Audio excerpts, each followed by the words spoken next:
The second data type on our list are numbers. JavaScript is really friendly when it comes to numbers because you don't have to specify the type of the number. We call this behavior untyped. JavaScript is untyped because determining whether a number is an integer or a decimal is taken care by the language's runtime environment. For example, in traditional programming languages like C, we'd have to declare the type of the number we'd like to use like this. Int whole number would be 5. And then if we wanted to use a float or a decimal number, we would have to say float. So we have to declare a different type of the number for 5, which is a whole number, and float for a decimal number, for example, 0.5.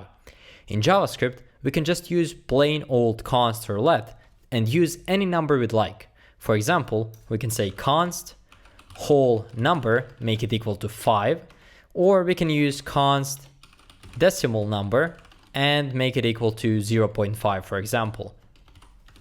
We just learned that the number type represents both integers, which are whole numbers, and floats, which are decimal numbers. That's great. JavaScript makes it easy on us. Let's console log those numbers. So let's say console log whole number, and also let's console log the decimal number. Decimal number, just like that. Great. As you can see, we get 5 and 0.5.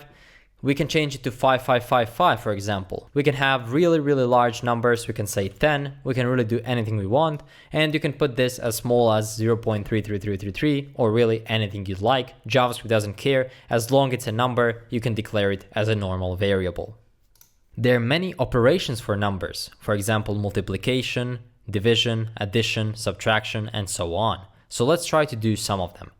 In here, I'm going to create a const, let's say number, let's say first number. First number is going to be 5. And then let's say const second number is going to be, let's do 10. Great. In there, we are going to create a new constant, which is going to be a result. So we just created a constant variable with a variable name result. In there, we'll play with operations a bit. So let's try first number plus second number to see what do we get.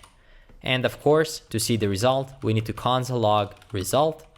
And then again, command or control S to save it, to see it in the console. We get 15. Great. Let's try minus.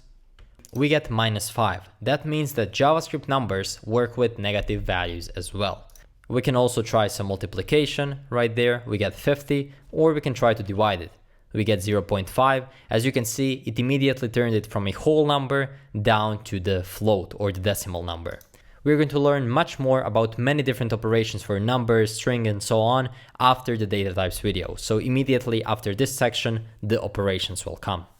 When we try to do some operations with values that are not numbers, most often we will get a nan. So what is a nan? Let's see. If we try doing, let's say a string, so let's make this first number, let's say just a string. So if we try creating a string, which is going to say hello, and if we try dividing that string by second number, let's see what do we get. We get nan, as you can see in the console. This means not a number. It represents a computational error. It is a result of an incorrect or an undefined mathematical operation.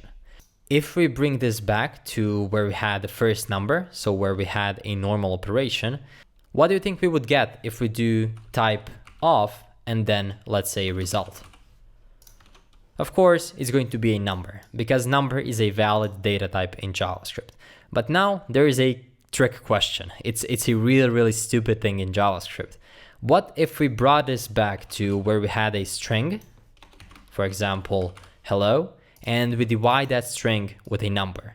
Remember, if we take the value of this, we're going to get nan.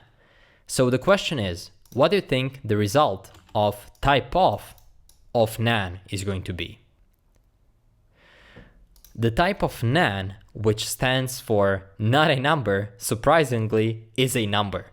The reason for this is, in computing, nan is actually technically a numeric data type. However, it is a numeric data type whose values cannot be represented using actual numbers.